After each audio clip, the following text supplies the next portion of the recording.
አህባሾች ደግሞ በሁሱ ላይ ተነስተውበታል። እፎይ መጣ ሁሱ ቀረ፣ ሁሱ መጣ እፎይ ቀረ። እንደኛ ምን አገባን ታዲያ? ጠራራችሁት ምን አስባችሁ ነው? what በኩል እንግዲህ እፎይን በመቃወም ብዙዎች እንደማይወክላቸው እሱ እንደማይደግፉ እንዳዋረዳቸው እየገለጹ ይገኛሉ። ትችላለህ ይመችክ። ጨዋ ሁሉ ጨዋ ያሳደገው ሰው እንደዚህ ትልቅ ሰው መስሎ ጺሙን አበጥሮ ምናምን በዚህ ልክ እንደ ህፃን ልጅ ይጃጃላል። የምትባለው ሰውዬ እንደ አንድ ክርስቲያን አልደግፍህም፣ አልከተልህም፣ ሐሳብህን አልደግፈው የሰው ሃይማኖት እየረገጥክ የሰው ሃይማኖት እየተቸ የሰው 80 ሺህ ጉንዳን ትቀመጣለህ።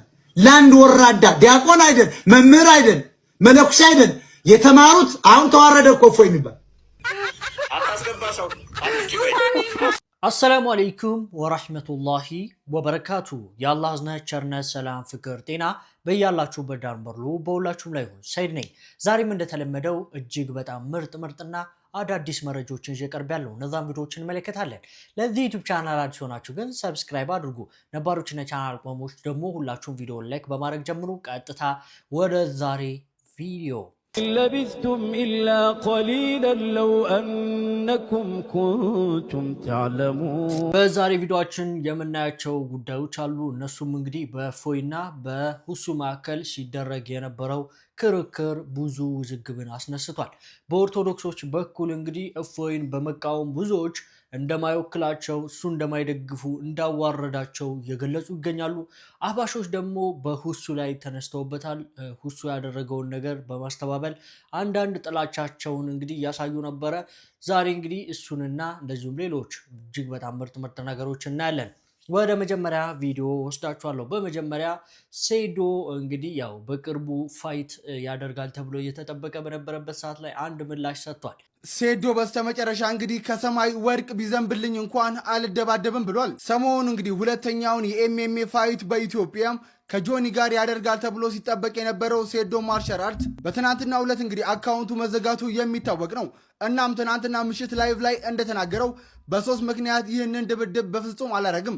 አንደኛ ድብድቡ ራሱ እንዲሁ ስናየው የማይሆን ነበረም። ሁለተኛ እናቴ አትደባደብ ብላኛለች። እንዲሁም ደግሞ አላህ ድብድብ አይወድም በማለት በፍጹም ይህንን ድብድብ ከሰማይ ወርቅ እንኳን ቢዘንብልኝ አልደባደብም በማለት አቋሙን ግልጽ አድርጎ ተናግሯል። እንዳያችሁት እንግዲህ አላህ ድብድብን አይወድም እናቴ ተቆጥታኛለች ብሏል ማለት ነው። በነገራችን ላይ እስልምና ላይ ድብድብ፣ ቦክስ፣ ፊት ማስመታት እጅግ በጣም የተጠላ ነገር ነው። እውነት ያንን አስበ ከሆነ ማሻአላህ ነው ብለናል። እንግዲህ ጥሩ ነው ብለናል። ለማንኛውም 10 ሚሊዮን ብር ካልተሰጠኝ በስተቀር ፋይት አላረግም ሲል ነበረ። ለማንኛውም ብዙዎች ፈርቶ ነው ምናምን እያሉ ነበር። ለማንኛውም አላህ ሱብሓነሁ ወተዓላ የከለከለውን ነገር መከልከልህ ጥሩ ነገር ነው። ማሻአላህ ሁሱና በእፎይ መካከል ሲደረግ የነበረው ከትላንት ወዲያ ማታው ላይቭ ማለት ነው ወይም ክርክር ማለት ነው የተቋጨበትን ሁኔታ ተመልክተናል። የእፎይን እንግዲህ ተሳዳቢነት ብዙዎች ተመልክተዋል። የሁሱን ትዕግስት አይተናል። ሁሱ በማስረጃ ሲያወራ እፎይ ደግሞ ለብሽሽቅና ለስድብ ለማናደድ እንደመጣ አይተናል። በዚህ የተነሳ እንግዲህ በመጀመሪያ የምናየው አህባሾች ነው። አህባሾች በዚህ ዲቤት ወይም ደግሞ ክርክር ላይ የራሳቸውን ሀሳብ እየሰጡ ነበረ። እፎይ መጣ ሁሱ ቀረ፣ ሁሱ መጣ እፎይ ቀረ። እንደኛ ምን አገባን ታዲያ? ማን መጣ ማን ቀረ? ምንድነው እንቅልፍ የምትነሱን? ምንድነው አላስተኛ የምትሉን? ሲጀመር እናንተ የተጠራራችሁት ምን አስባችሁ ነው? ምን አስባችሁ ነው የተጠራራችሁት? ጉዳይ ሀገራችን ውስጥ አለ። ኢስላም ሰላም ነው። ስለ ህዝብ ሰላም ያስባል፣ ስለ ሀገር ሰላም ያስባል። እናንተ ጭር ሲል የማትወዱ በር ከፍታችሁ አደራችሁን እስልምናችንን እንዳታሰድቡብን። አደራችሁን እምላችሁ እስልምናችን በዚህ ግርግር እንዳታሰድቡብን ነው። እንደተመለከታችሁት እንግዲህ ከአንድ ሙስሊም ከሆነ ሰው ማይጠበቅ አይነት ነገር እየሰሩ ነው ያሉት። ብሽሽቅ ውስጥ ገብተዋል። እነሱ እየተናደዱ ነው ያሉት። ከውይይቱ ክርክሩ በኋላ ከ30 እንደውም 49 ሰምቻለሁ። ያው ጊዜ አልበቃቸውም ነበር ነው ሁሱና በውስጥ እኔን አናግሩኝና ደውላችሁ ወይም ደውዬ ሻሃዳ ትይዛላችሁ ሲል ነበረ። በአይናችን ግን 25 የሚሆኑ ሰዎች ሲሰልሙ አይተናል። አላሁ አክበር። እጅግ ደስ የሚሉ ዜናዎች እየተሰሙ ይገኛሉ። ሙስሊሞች በዚህ የምትደሰቱ በሙሉ ኮሜንቱን በተክቢራ በደንብ ሼር፣ ኮፒ ሊንክ፣ ሪፖስት እያደረጋችሁ እስከ መጨረሻው ተከታተሉኝ። በትላንትናው ዕለት ውይይት ተደርጎ እንደነበረ ሁላችሁም ታውቃላችሁ በወንድማችን ሁሱና በእፎይ አማካኝነት። ያ ውይይት አሪፍ አጋጣሚዎችን ይዞ እየመጣ እንደሆነ እየተነገረ ይገኛል። ከውይይቱ መጠናቀቅ አንስቶ በበርካታ ላይቮች ላይ በርካቶች ሂዳያ እያገኙ እስልምናን እየተቀበሉ ሻሃዳን እየያዙ ይገኛሉ። በቁጥርም ተቀምጧል። ከ20 በላይ ሰዎች በይፋ ሻሃዳን እንደያዙ እየተነገረ ይገኛል። ከዚህ በፊት እፎይ በረሱላችን ሰለላሁ ዐለይሂ ወሰለም ላይ ያልተጋባ ቃላትን ከተጠቀመ በኋላ ስለ ረሱል ሰለላሁ ዐለይሂ ወሰለም በርካቶች ማወቅ ሙስሊሞች ላይ ለመሳለቅ ማጥናት ጀምረው በዛም ምክንያት በረሱላችን ሰለላሁ ዐለይሂ ወሰለም የህይወት ታሪክ እጅግ በመደመም እስልምናን ሲቀበሉ ነበረ። አሁንም እየሆነ ያለው ያ ነው። ያም የሆነው በሙስሊሞች ስነ ምግባርና በሁሱ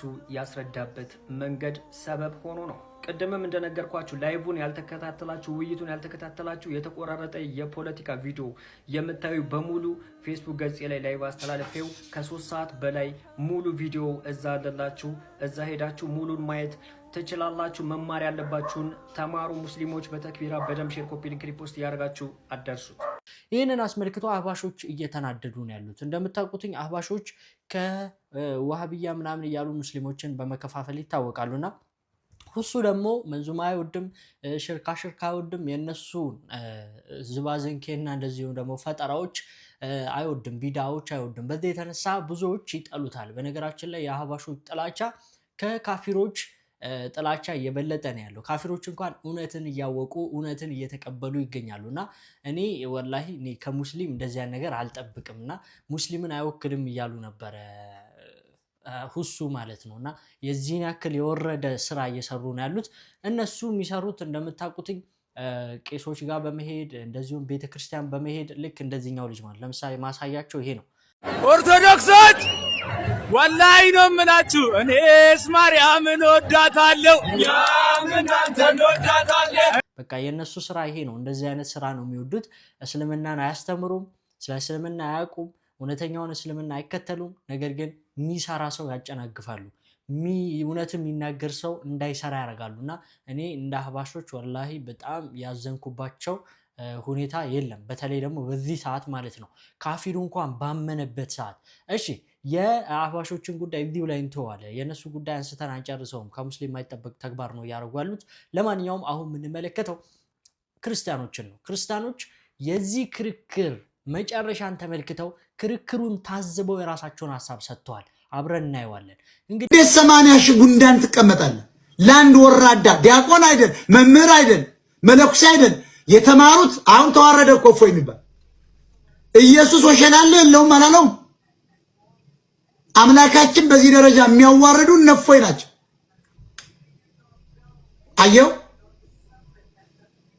አየው እስላሞች ኢየሱስ የተባለን አልማይቲ ጋር ለማዋረድ ኢየሱስ ወሸላለው ያሉ ኦርቶዶክሶች ይሄን ነገር ሸራሩ ህዝቡ ይስማው፣ መቆም አለበት። አንደኛ እስላምና ክርስቲያኑ እንዲቃቃር ነው። ይሄ የወያኔዎች ሴራ ነው። እፎይ ኤርትራዊ ሻቢያ ነው። if you believe or not የምትባለው ሰውዬ እንደ አንድ ክርስቲያን አልደግፍም፣ አልከተልም፣ ሐሳብን አልደግፈው የሰው ሃይማኖት እየረገጥክ የሰው ሃይማኖት እየተቸ የሰው ሃይማኖት አላስፈላጊ በሆነ ቃላት እያንቋሸሽ አንተን እንድንከተል ከሆነ የመጀመሪያው ክርስቲያን ነኝ። አልደግፍም፣ አልከተልም፣ አድናቂም አይደለም። ለሚዲያውም የምትመጥን ሰው አይደለም። በነገራችን ላይ ይቅርታ አድርግልኝ። ቻችን መገንዘብ እውነትን ማወቅ ይችላሉ ማለት ነው። አላህ ሂዳያ ይስጠው። ለዚህ ሰውዬ ዱዓ አድርጉለት ኮመንት ላይ። ክርስቲያን ወገኖቻችን ትላንትና እፎይ የተባለው ሰውዬ የኛ አምላክ እግዚአብሔር እኮ መንፈስ ነው ሲላቸው እውነት መስሏቸዋል፣ ግን እየሸወዳቸው እንደሆነ አላወቅም። ይህን ሲናገር የቤተ ክርስቲያን ታላላቅ ወደ 300 የሚቆጠሩ ሊቃውንቶችን የነሱን እምነት ተቃውሞ ነው። ኦኬ የነሱን እምነት አውግዞ ነው ማለት ነው። ይሄ መጽሐፍ ተመልከቱልኝ። ይሄ የኦርቶዶክስ ቤተክርስቲያን መጽሐፍ ነው። እንግዲህ ሶስቱም አምላክ አብ፣ ወልድ፣ መንፈስ ቅዱስ ማለት ነው። አዳም ላይ ያለው ሙሉ አካል አላቸው ይላል። በዚህ ደግሞ አማኝ ናቸው እነዚህ ታላላቅ ሊቃውንት ቤተክርስቲያኗ ማለት ነው። አዳም ላይ ያለው ብቶችም ሳይቀር ይላል። እንግዲህ ሙሉ አካል ካለ የአዳም ብልት ራሱ ምንድን ነው? የአዳም አካል ነው አይደለም? ነው። ኦኬ። ስለዚህ ይሄንን ኢዕቲቃድ የምታደርገው ቤተክርስቲያኗ ማለት ነው። እና ይሄንን እምነት ነው እንግዲህ ጥሶ ትላንት እንዲህ ሲያስተምራቸው የነበረው። ሸውዷቸዋል ይህ ሰውዬ። እና እንደዚህ እውነት መገንዘብ የሚፈልጉ ክርስቲያኖች አሁን እንዳያችሁት ማለት ነው አላህ ሂዳያ ይስጠውና ብዙ ክርስቲያኖችም ወደ 20 ሰው የሚሆን ሻሃዳ ይዟል ነው ሲባል የሰማሁት በሰማሁት መረጃ ማለት ነው። እና በጣም ደስ ይላል ማሻአላህ።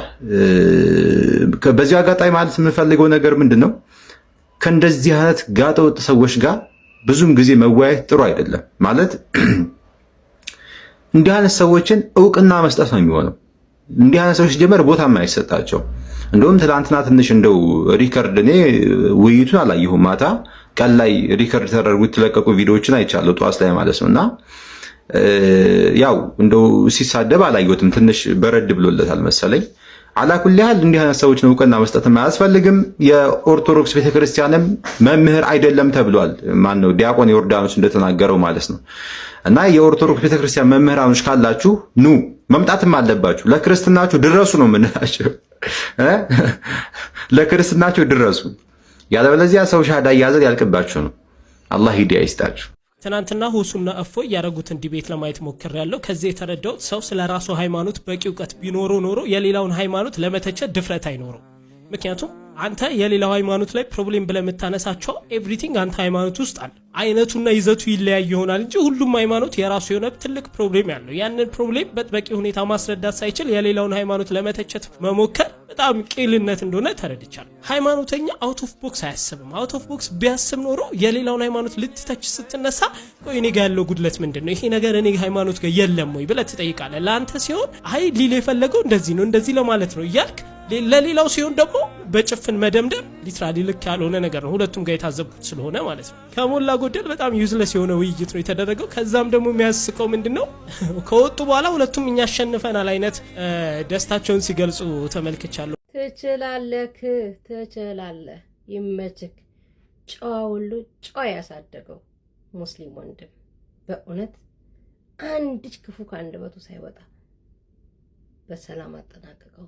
ወበዝና ትችላለህ፣ ጨዋ።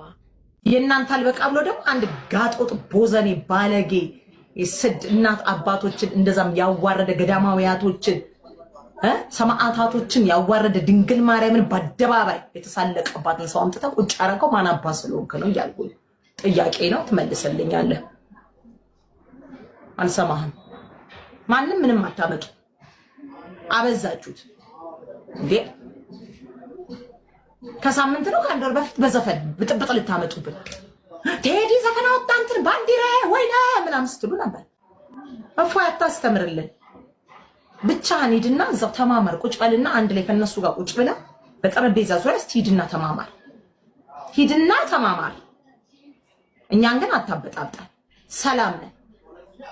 በቃ ለመማር ከፈለግን እንሄዳለን። አቅራቢያችን ባሉ ቤተክርስቲያኖች እንሄዳለን። እዛ ሄደን እንማራለን። እዛ መድረክ ላይ እድል ይሰጥክና እስቲ እድል መጀመሪያ እፎይ እድል ይሰጥክ። ቤተክርስቲያን ውስጥ አባቶች እስቲ እድል ይስጡ፣ መድረክ ይሰጥክና ናና የራስን ህዝብ መጀመሪያ አስተምር። በጣም እውቀት አናቴ ላይ ወጥቷል፣ ፈሰሰብኝ። እውቀቱ ቀልጦ ቀልጦ ቀልጦ እየፈሰሰ ነው እያልክ ነው። ዋይ ዋይ እያልክ ነው። ስላሴ ቅበሩኝ እያልክ ነው። በሰላም ነው። አንተና መናገር የምችለው ነው። አንተ ስለምትናገር ነው እዛ ጋር ያለው ሰው መጥቶ አጸፋ የሚመልሰው። እኛ ደግሞ የእምነቱ ተከታዮች ደግሞ አንፈልግም እንደዚህ አይነት ነገር። አምላካችን በአደባባይ ሲሰደብ መስማት አንፈልግም። ድንግል ማርያም ሲሰደብ አንፈልግም። ስለዚህ እኛ ማንፈልገው ነገር እነሱም አይፈልጉ። ስለዚህ ስነ ስርዓት አድርግ። በጣም አውቃለሁ አትበል። የመነኑትም እናውቃለን አላሉ። ስንት በመንፈስ ቅዱስ ከመንፈስ ቅዱስ ጋር የሚገናኙት የሚያወሩት ከእግዚአብሔር ጋር የሚያወሩት ተደፍተው የድንጋይ ቆብ አድርገው ተደፍተው በየገደል በየዱሩ የሚጸልዩ ሳይበሉ ሳይጠጡ ተደፍተው ከአውሬ ጋር ተጋፍተው የሚጸልዩት አባቶቻችንም እንዳንተ ወጥተዋል አሉ። ምንድነው እንደዚህ የሚያረግክ እንዴ? ስነ ስርዓት ያዝ እንጂ እንዴ! ማበጣበጥ ነው ያስከው። ምንድነው የፈለከው? እፎይ የተባልከው መጀመሪያ ስለ ነብዩ መሐመድ ስም አንተ አንድም የምታውቀው ነገር የለህም። አንተ ክርስቲያን ነህ። በእስልምና ዙሪያም ዕውቀቱም የለህም። ባዶ ቅንጭላት ነህ። በክርስትናም ዕውቀቱ የለህም። ባዶ ሞይ ነህ። ነገር ግን በኦርቶዶክስ እምነት ዕውቀቱ ካለህ ቂጧን ወጥራ ወደ ቤተ ክርስቲያን የምከደውን፣ ጡቷን ከፍታ ወደ ቤተ ክርስቲያን የምከደውን አለባበስ የክርስቲያን አለባበስ እንዲህ አይደለም ብለህ ማስተማር ሲገባህ ስለተከበረው ስለ ሙስሊሙ ማህበረሰብ ስለ ነብዩ መሐመድ አንተ ምን አባክ አግብቶ ነው የምትናገረው? አንተ ሴተኛ ዳር እውቀቱ ካለህ እኮ ቂጧን ከፍታ ወደ ቤተ ክርስቲያን የምትከደውን እህትህን አይ ትክክል አይደለም ብለህ መምከር ነበረብህ።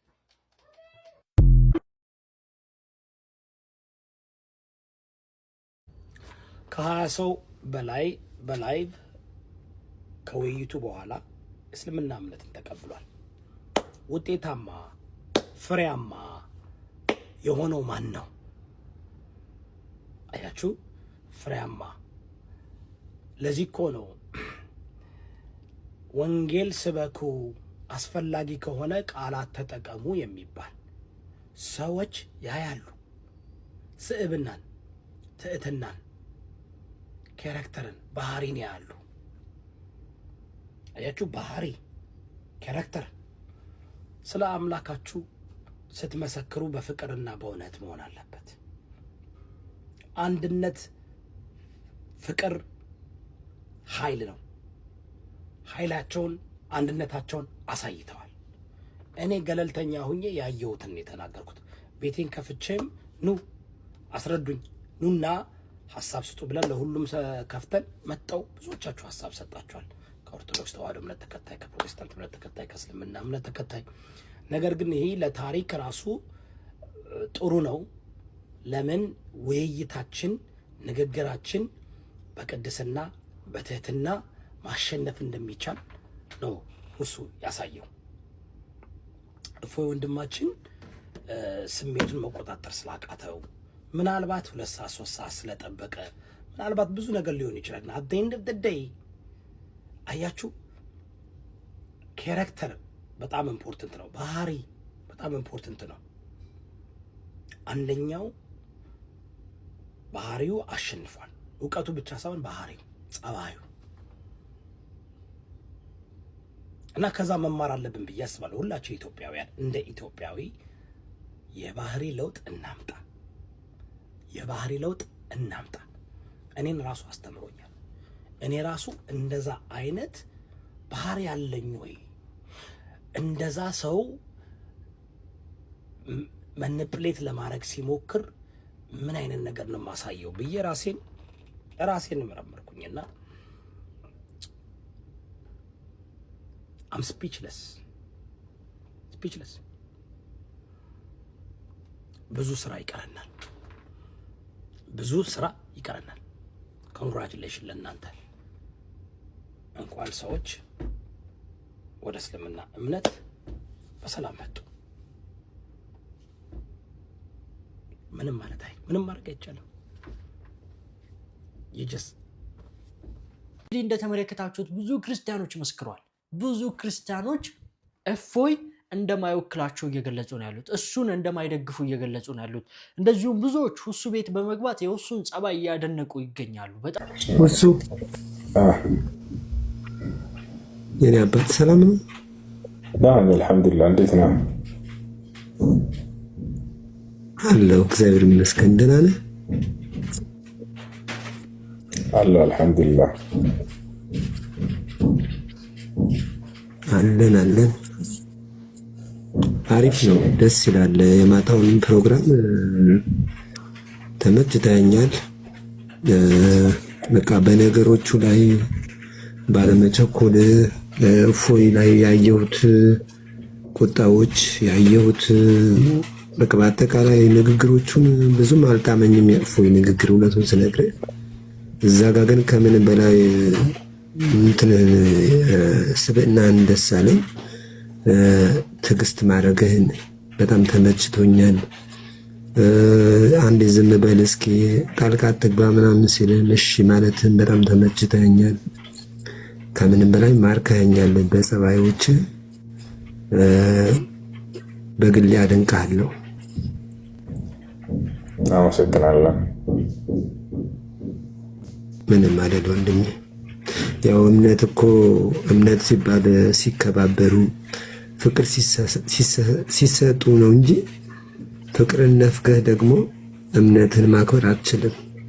ምክንያቱም የአንድ ሰው እምነት በድንጋይ የሚያመልክ ከሆነ መብቱ ነው። በጣዖትም ያመልክ ከሆነ መብቱ ነው። እዛ ጋር ግን የሰው ልጅ የሚታየው እምነቱን ጣዖት አምላኪነቱን ሳይሆን ፍቅሩን ነው፣ ማንነቱን፣ ሰውነቱ ነው እንጂ የሚታየው እዛ ጋር ጣዖት አምላኪ ሆነ ወር ድንጋይ አምላኪ ሆነ እኛ አይመለከተንም። ገባ? አላህም ሆነ እግዚአብሔርም ሆነ በአጠቃላይ እውነተኛ ፈጣሪ የሆነውን እንግዲህ ይመራናል ለኛ ማለት ነው። ገባ? በምድር ፍጥረት ሁሉ በምድር ሳለን ያው እውነተኛ አምላክ የሆነው እሱ ነው። ፈጣሪ የሆነ እውነተኛ ፈጣሪ ነኝ የሚለው ራሱ ያውቃል። ገባ? እዚህ ጋር እውነተኛ አምላክ ወይም እውነተኛ ፈጣሪ እግዚአብሔር ነው ወይ ኢየሱስ ክርስቶስ ነው ወይም አላህ ነው ብዬ አልፈርድልህም። ገባ? ምክንያቱም እኔ ክርስቲያን ሆኜ ደግሞ እውነተኛ አምላክ ክርስቶስ ኢየሱስ ነው ብዬ መናገር የለብኝም። ወይም ደግሞ በቃ በአጠቃላይ ምናልባት ሐሳቤ ልትረዳ ትችላለህ። ገባ? እንዲህ ብዬ ላስረዳ አልችልም። እሺ፣ እናመሰግናለን። ክብርልን ስለ ሀሳብሽ ሹክራን ብለናል። እሺ፣ ጥያቄ ያለው ክርስቲያን ካለ እናስተናግዳቸው። ጥያቄ ያለው ክርስቲያን መጠየቅ ይችላል።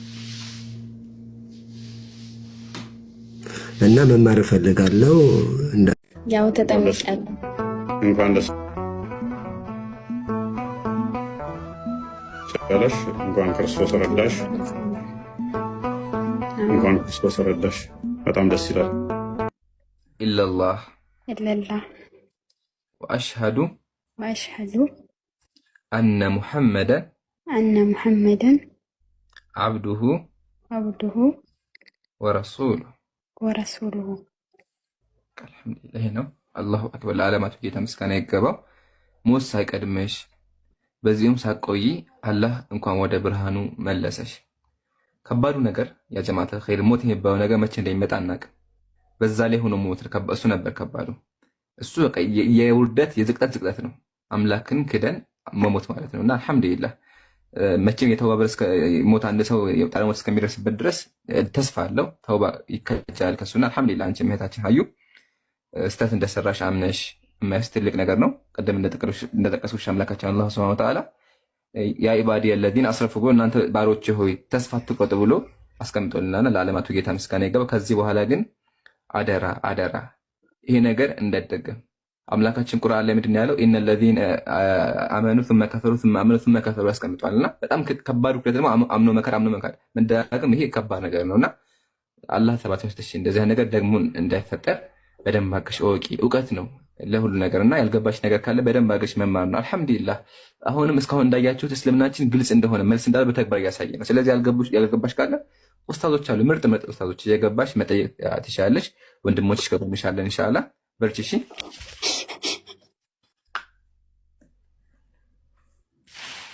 እሺ። በጣም እየተማረኩ ይገኛሉ። በመረጃ እንደማያወራ እየገለጹ ይገኛሉ። አልሐምዱሊላህ ረብል ዓለሚን። እንግዲህ ያው ላይቭ ሙሉ የተከታተለ ሰው በደንብ ያውቀዋል። እፎይ ምን ሲያደርግ እንደነበረ፣ ሲሳደብ እንደነበረ፣ እምነት ለመንካት ሲሄድ እንደነበረ በራሱ እንግዲህ እየፈላሰፈ የጢንጢ የጻፋቸውን ወይም ደግሞ ከቁርአን ላይ የወሰዳቸውን ነገር በራሱ እየቀነባበረ እንግዲህ ብዙ ነገር ሲሳደብ ነበረ። አይሻ ሲል ነበረ፣ ሙሐመድን ሊናገር ፈልጓል፣ አላህን ሲሳደብ ነበር፣ ሙስሊሞች ሸይጣን ነው የምታመልኩት ሲል ነበር። ብዙ አይነት ነገር ያለ መረጃ ሲያወራ ነበር። ሁሱ ደግሞ ያው ስለ እስልምና ሲገልጽ ነበረ። ተመልክተናል ሁሉንም ነገር። እንግዲህ እዚህ ጋር ማብራራት አይጠበቅብኝም።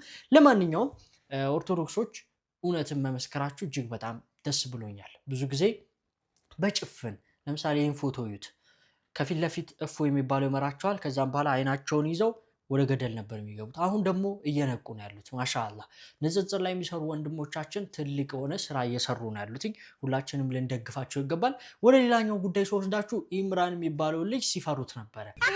አታስገባ ሰው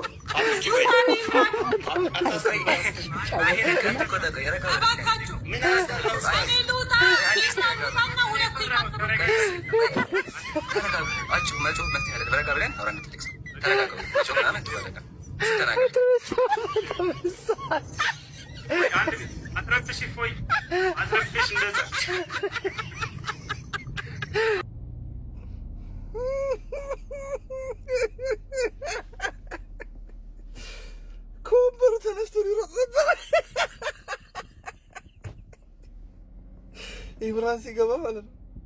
አይታችሁታል? እጁን እንደዚህ እያፍታታ ሊሮጥ ተነስቶ ማለት ነው። ኢምራን የ19 ወይም የ17 ዓመት ልጅ ነው። በጣም ህፃን ልጅ ነው። እሱን ፈርተውታል። ለምን ፈሩት የሚለውንና እንደዚሁም ደግሞ ለምን ይህ ልጅ ገብቶ እንዳይከራከር ፈለጉ የሚለውን ነገር እንመለከታለን። ትናንትና ውይይት አንድ ሁለት ነገር ላስቀምጥላችሁ። በቅድሚያ የትናንትናው ቀን ተአምራዊ ቀን ነበር። የኢስላምን ውበት ትክክለኝነት በማስረጃ ያየንበት ቀን ነው። ሁሱ አላህ ኸይር ስራውን ይቀበለው። በመቀጠል ክርስቲያን ወገኖቻችን ኢምራን ውጣ እያሉ ሲጽፉ ነበር። ይህም የሆነበት ምክንያት ባለፈው ዲያቆናቸውን ያረኩትን ስለሚያውቁ ነው። ተመልከቱ። ግን ዳንተ አልወርድም፣ አንተ ስለዘቀጥክ አልወርድም፣ ግን መጽሐፍን አስተምርሃለሁ። ዘቀጥክ ብዬንም ክብሬን አላዘቅጠውም ማለት ነው። ይሄ ነው አምላክ አንልም። ለምን? ክብር ስላለን። ግን ብራዘር ወላሂ እልሃለሁ አንተ በወረድክ ቁጥር መጽሐፍን የሚከፍተው ይታያል። እዚህ ጋር ይሄ በሙሉ ያንተ መጽሐፍ ይከፈትልሃል ገና። ግን እኔ ክብር ስላለኝ ይበቃል፣ ለዛሬ ተምርሃል፣ ይበቃል። ድጋሚ ይሄ እንዳይፈጠር ነው። እሱ ራሱ ኢምራን ካለ አልዋይም ሲል የነበረው። ግን ካስታወሳችሁ ውይይቱ መጀመሪያ ስናቀርብ አክቹዋሊ ያቀረብኩት እኔ ነኝ። 2-2 ነበር። እኔና ሁሱ ዲያቆኑና አንድ ሌላ ዲያቆን ደማለ እንደዛ ነበር። ግን ያኛው ዲያቆን አስቀድሞ እኔ ፊት መቆም ስለማይችል አልዋይም ብሎ ዘግቶ ሄደ። ለምን? እሱ ከመጣ እኔ እንደምገባ ስለሚያውቅ ማለት ነው። ያላቸው አማራጭ ያኛው መጥፋት ነው። ላይቡን ዘግቶ ጠፍቷል። መጨረሻ ምክር የሚሆነው ዲያቆናት እኔን እስከመቼ ፈርታችሁ? ይሄን አስቡበት። ወሰላሙ አለይኩም። እንግዲህ እንዳያችሁት እና እንደሰማችሁት ይህ ግለሰብ ያዋረዳቸዋል። ኢምራን በጣም ህፃን ልጅ ነው። ከነሱ በላይ መጽሐፋቸውን ያውቀዋል። መጽሐፋቸው ውስጥ ያለው ውርደት ያለው ነገር በጣም ለማንበብ አይደለም ለመስማት ይሰቀጥጣል ነው የምላችሁ። እና ኢምራን የውይይት ጥሪ አቅርቧል። የውይይት ጥሪ ለእፎይ አቅርቧል። እፎይ ምን አለ? ኢምራን ተሳዳቢ ነህ እንዴ? ከዚህ በፊት ተሳደባለህ? ቅድም የሆነች ሴት መጣ ኢምራን ተሳዳቢ ነው ባለጌ ነው ሲሉ ነበር። ይህን የምጠይቀው ይቅርታ ከአንተ ሰምቼ ስለማላውቅ ትናንትና ስለሆነ ያወቅኩ አለማወቄ ያው ሌላ ላለፈው 3 ዓመት ሌላ መንገድ ላይ ስለነበርኩ ነው። ኢምራን ተሳደባለህ እንዴ? ለመልስልህ ኢምራን ተሳደበ የሚል ካለ በህይወቴ ቲክቶክ ላይ በቆየንበት ጊዜ አንድ ቀን ተሳድበሃል የሚለኝ ካለ መጥቶ ማስረጃውን ያሳይ። እዚሁ ህዝብ ፊት ተገዝቼ ይቅርታ ጠይቄ እወጣለሁ።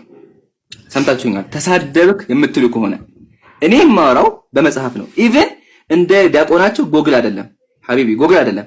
እያንዳንዷን መጽሐፍ ይዘን መጽሐፏ የምትለውን እናነባለን። ችግሩን ምሳሌ እዚህ ጋር ላሳይክ። እዚህ ጋር ምሳሌ የሚላ መሰለ ገለ አቡነ እንትን ላይ ሀብተ ማርያም ላይ ኢየሱስ እንትና ሀብተ ማርያምን ስሞ ገደላቸው ይላል። በከንፈራቸውን ስሞ ገደላቸው ይላል። ይሄን ሳነብ ስድብ ይመስላችኋል ክርስቲያኖች? እዩ በደንብ ስሞ ከንፈራቸውን ስሞ ገደላቸው፣ ሲስማቸው ሞቱ። ይሄን ሳነብ ስድብ ይመስላችኋል? ግን በመጽሐፍ ነው የምናወራው። ስለዚህ ግቡና ክርስቲያን ወገን ዲያቆን እየሰማ ነው ይግባና ተሳድበሃል የምትል ከሆነ ኤቪደንስህን አምጣ። ከዛ በኋላ እኔ እዚሁ ይቅርታ ጠይቄ እገዘታለሁ። ተስማማ? አቡኪ ቀጥል። በጣም አመሰግናለሁ። ይኸው እንግዲህ የጠየቁን ጥያቄ ምንድነው? መረጃ አምጪ ብዬ ልኬያታለሁ። ሌሎችም ትናንትና መጣው እንደዛ ሲናገሩ መረጃ አምጡ ብለናል። መረጃ ካለ ያው ወንድማችን ኢምራን እንግዲህ ይቅርታ ይጠይቃል ባለኝ እኔም ቪዲዮ ሰራለሁ። ሀቅ ለመናገር እፎይን አውቀዋለሁ በደንብ። ኢምራንን ግን ስለማላውቀው ግን ኢምራንና እፎይ አሁንም በቃ መገናኘት ያለባቸው ኢምራንና እፎይ ናቸው። እፎይ ፎርሙን የጠበቀ ዲቤት ለማድረግ ፍቃደኛና ብቃትም ካለው ከኢምራን ጋር አሁን ቪዲዮም ሰርቻለሁ፣ ፌስቡክ ላይም ለጥፌዋለሁ። በጣም ብዙ ሰው እያየው ነው። ሆፕፉሊ ያንን ጥሪ አክብረው ከመጡ እኔ ዲቤት እንድታደርጉ ውይይት እንድታደርጉ ፍቃደኛ ነኝ። የኦርቶዶክስ እምነት ተከታዮች ይህ ቤት ክፍት ነው። ገብታችሁ የመናገር መብት አላችሁ። ገብታችሁ ለሚናገሩት አይ ትክክል አይደለም ብላችሁ ሐሳብ መስጠት የምትፈልጉ ሰዎች ካላችሁ ላኩ፣ እንቀበላለን። ካለበለዛ ግን ጎትተን ማስገባት አንችልም ያለ እናንተ ፍቃድ። እንግዲህ ጥሪ አቅርበዋል። እንደገና ኢምራን የሚባል የእስልምና እምነት ወንድማችን እፎይ ከኔ ጋ ነው ውይይት ማድረግ የነበረበት። ጥሪያችን ተቀብሎ መጨረሻ ላይ ግን ኢምራንን አልቀበልም ሲል እኛም እያዳመጥን ነበር። ኢምራንን አልቀበልም እንዳታስገቡት እየተባለ ነበርና እፎይ ከኢምራን ጋር ለምንድን ነው መወያየት ያልፈለገው? አሁንም ትናንትና እኔ ቤት መጣው አቅርበዋለኝ። ትክክለኛ መድረክና ፍትሃዊ መድረክ ተዘጋጅቶ የድቤትን ፎርማት የጠበቀ ተዘጋጅቶ እፎይ ከኢምራን ጋር ውይይት ዲቤት ያድርጉ ጥሪ አቅርበዋል። ነገር ግን ኃይለ ቃል መጠቀም ይሄ መንቋሸሽ መሳደብ ምናምን ሳይሆን ትክክለኛ እምነታችሁን የሚወክል በእውቀትና በስዕብና በተሞላ ውይይት ለማድረግ ፍቃደኛ ከሆንክ እፎይ እኔ መድረክ ክፍት ነው። ነገር ግን ካንተ ጋር መወያየት የፈለገው ኢምራን ነው። እሱን ጥሪ ተቀብለ ቪዲዮ አይቼ ነበረ። ግን ትናንትና ደግሞ ከሱ ጋር ላለመወያየት በጣም ዳክ ስታደርጉ ነበረ። ለምን ዳክ እንዳደረጋችሁ አላውቅም። ይህን ጥሪ የምታቀርብ ከሆነ የምትቀበል ከሆነ ፍትሃዊና ሰላማዊ በሆነ መንገድ አወያይ ሀሳብ አይሰጥም። አወያይ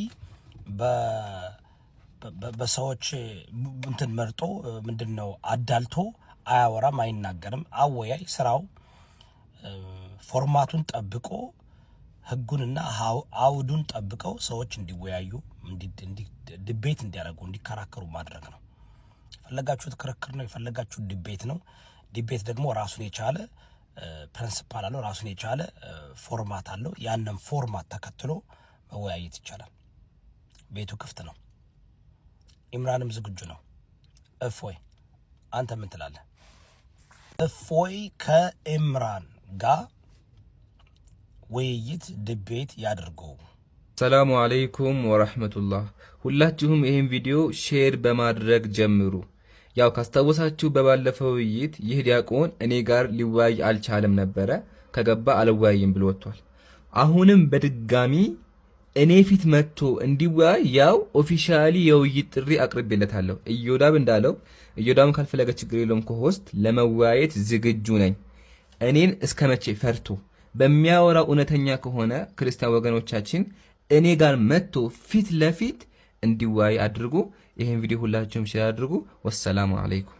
1 ሚሊዮን ፎሎወር ከሌለው ሰው ጋራ ክርክር አላረግም። እሱ ብቻ አይደለም ኦርቶዶክሶች በሙሉ ከኢምራን ጋራ እንደማይገቡ ተናግሯል። ግን 1 ሚሊዮን ሰበብ አድርጓታል። ያቺን ሰበብ ደግሞ ሙስሊሞች አሁን ስራ መስራት መቻል አለብን። እሱም ፎሎ ማድረግ መቻል አለብን። ሙስሊሞች እስከ መቼ ድረስ ነው ጥሩ የሚሰራ ጀግኖቻችንን ማናከብረው፣ ጀግኖቻችንን ማናግዘው? በቲክቶክ ቻሌንጅ ተጀምሯል። እናንተም ዩቲዩብ የምትጠቀሙ ሰዎች የቲክቶክ ተጠቃሚ ከሆናችሁ ፎሎ አድርጉትኝና ጉዱን እናያለን ነው ምላችሁ። ጉዱን እናያለን። እስቲ ቪዲዮ እንይ። እንግዲህ ቪዲዮዎቹን እንደተመለከታችሁት የውይይት ጥሪ አቅርቧል። ኢዮዳብ የሚባለው ማለት ነው። ኢዮዳብ በነገራችን ላይ ሲመሰክር ነበረ፣ እውነተኛ ሰው እንደሆነ አይተነዋል በዚህ ጉዳይ ማለት ነው።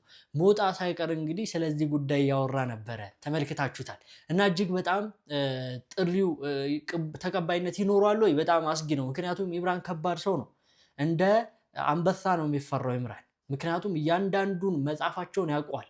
ዝግዝግ አድርጎ እንደ በእነሱ ማሊያ መጮት ይችላል። ላይክ በዲሲፕሊን ባለው ወይ መጮት ይችላል። ልክ እንደ እፎይ ደግሞ በብሽሽቅ ወይ መጽሐፋቸውን ሊያነብላቸው ይችላል። እና ኢምራንን በጣም ይፈሩታል። ኢምራን ጀግናችን ነው።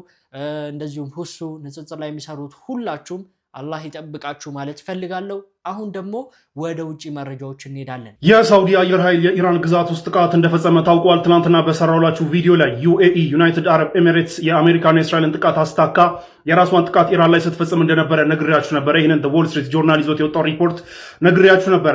አሁን ደግሞ ሮይተርስ ይዞት በወጣው ሪፖርት እንግዲህ የሳውዲ አየር ኃይልም የኢራን ግዛት ውስጥ ገብቶ ጥቃት ሲፈጽም እንደነበረ ታውቋል። ነገር ግን የሳውዲውና የዩኤኢውን ጥቃት የሚለየው ምንድነው? ሳውዲዎች ይህንን ጥቃት ካደረሱ በኋላ ኢራኖች ጋር ደውለው እዚህ ቦታ ያለ የደረሰው ጥቃት ያደረስነው እኛ ነንና ነገር ግን ይህ ነገር እንዲቆም እንፈልጋለን። ስለዚህ እናንተም እኛ ላይ የምታደርሱትን ጥቃት አቁሙ፣ እኛም እናንተ ላይ ጥቃት አናደርስም በሚል ስምምነት ላይ መደረሱ ታውቋል።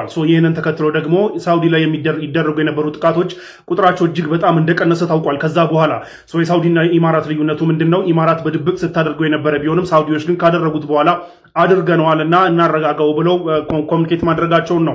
ይህንን ተከትሎ እንግዲህ እንደምታውቁት አሁን በሳውዲና በኢራን መካከል አሁንም አሪፍ ሪሌሽን አለ። ከሁለት ቀን በፊት የሳውዲ ፎሬን ሚኒስቴር እና የኢራኑ ፎሬን ሚኒስቴር የውጭ ጉዳይ ሚኒስትሮቹ በስልክ ሲያወሩ ነበር። በ24 ሰዓት ውስጥ ሁለት የተደዋውለው ሁሉ አውርተዋልና ነገራቶችን አሁንም ለማረጋጋትና አሁንም አሪፍ ሪሌሽን ላይ ነው ያሉት። ነገር ግን በዩኤኢ እና በኢራን መካከል ያለው ሪሌሽን ግን አሁንም እንደጠመመና ኢራን ዩኤኢ ኦፊሻል ጠላት ሀገር ነች ብላ አውጃ ያለች እንደሆነ ግን ይታወቃል ማለት ነው። እሺ ጋይስ፣ በጣም የሚገርም አፕዴት አለን።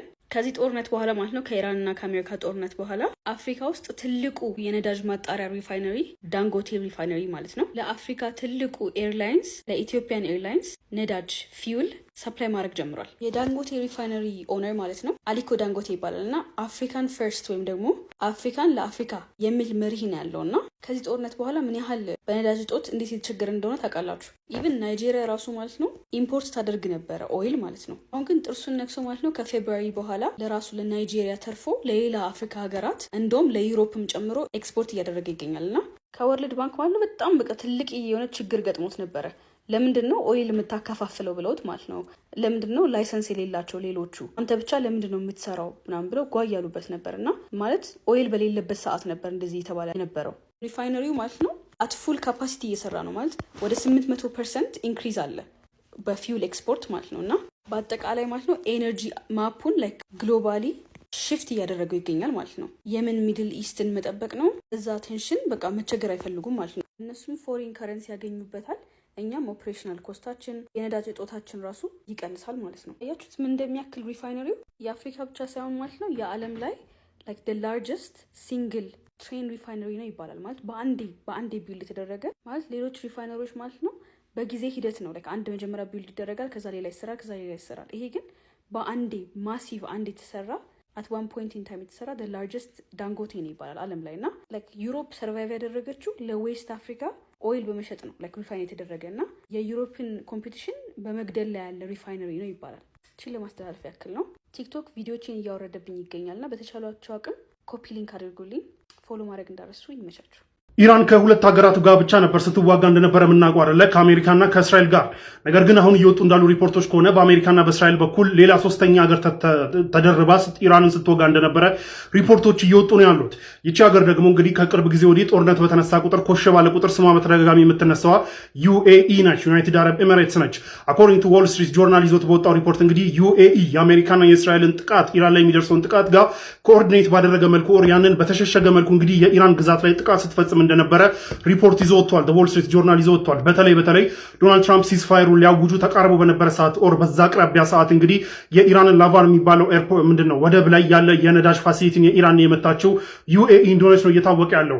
ኢራን በዛ ሰዓት አጽፋ ብላ እንግዲህ ኩዌትንም ዩኤኢንም መታ የነበረ ቢሆንም ግን ጥቃቱን የፈጸመችው ዩኤኢ እንደሆነች ነው የታወቀው።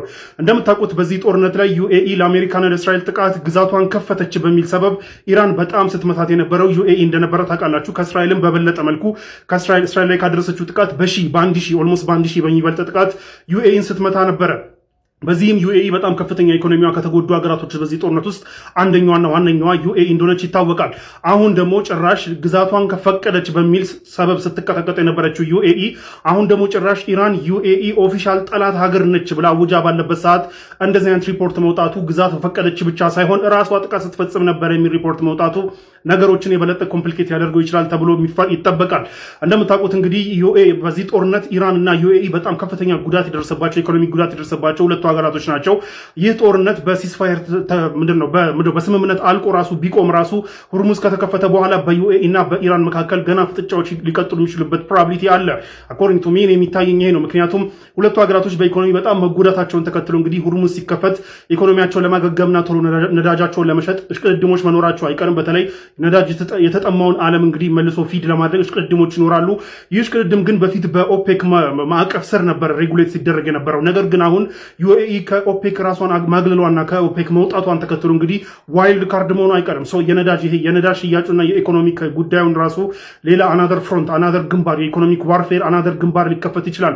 ያ ኢኮኖሚክ ዋርፌር ደግሞ ተባብሶ ቀጥሎ እንደገና መልሶ ሪጅን ውስጥ ሌላ ጦርነት እንዳይፈጥር የሚያሰጋ ነው የሚሆነው። ምክንያቱም በዚህ ሰዓት በዩኤኢ እና በኢራን መካከል ኦፊሻሊ ጠላት ሀገር ተባብሎ ታውጆ ስላለ ቅርበታቸውን ደግሞ እዚህ ጋር እንደምታዩት ዩኤኢ ነች። እዚህ ድረስ ዩኤኢ ነው፣ እዚህ ጋር ደግሞ ኢራን ነው።